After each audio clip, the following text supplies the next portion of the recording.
Floyd, when you look at this style matchup, and when you saw the Maidana versus Broner matchup, what style did Maidana remind you of the past opponents you've had in your career? I can't really say, because I was just looking at the fight as, just as a fan or a spectator. I mean, he went out there, he out-hustled Adrian Broner.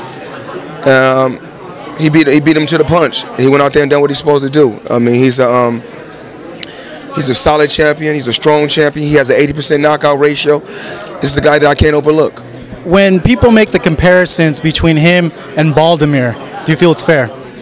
I can't really say. I've been in there with Baldomir. Baldomir is a southpaw. He's orthodox. So right there, that's something that's totally different. And I think that he's probably a bigger puncher than Baldomir. So we'll just have to see how the fight play out, come May 3rd. Your uncle feels that Oscar was the biggest puncher you faced. A lot of people say that Maidana is the biggest puncher you have faced. What do you feel about that? It's been guys that, Cotto's a good puncher. Canelo's a good puncher. There's a lot of guys out there that's very, very solid and very, very strong. I can name, out of 45 guys, it's probably 20 guys that's very, very solid. Diego Corrales was a big puncher. So the thing is this: it's about being smart. Taking your time, keeping your composure, just going out there and being the best that you can be.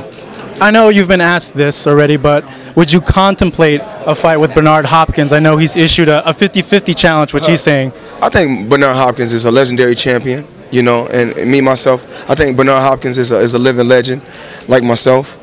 But I truly believe in just taking one fight at a time. My focus is Marcos Maidana. That's the guy that's going to be in front of me May 3rd. And only thing I can do is keep my fingers crossed and hope for the best. Now, I was watching the Showtime All Access with you, and they had mentioned that you've bought something like over 90 cars. So how many cars do you own? I got a good fleet, but I don't have 90 cars. What he was talking about on All Access, he was talking about in 18 years how many cars I've purchased, not just a lot of cars, but not just from one dealership. I may get, throughout 18 years, my mother has probably had a new car every year, so that's 18 cars. My father may get a new car. My sister, my nephew, my family. So not just me having, of course, 80 cars or 90 cars. It's not about being selfish. I'm not a selfish person. What's the fastest you've taken your car?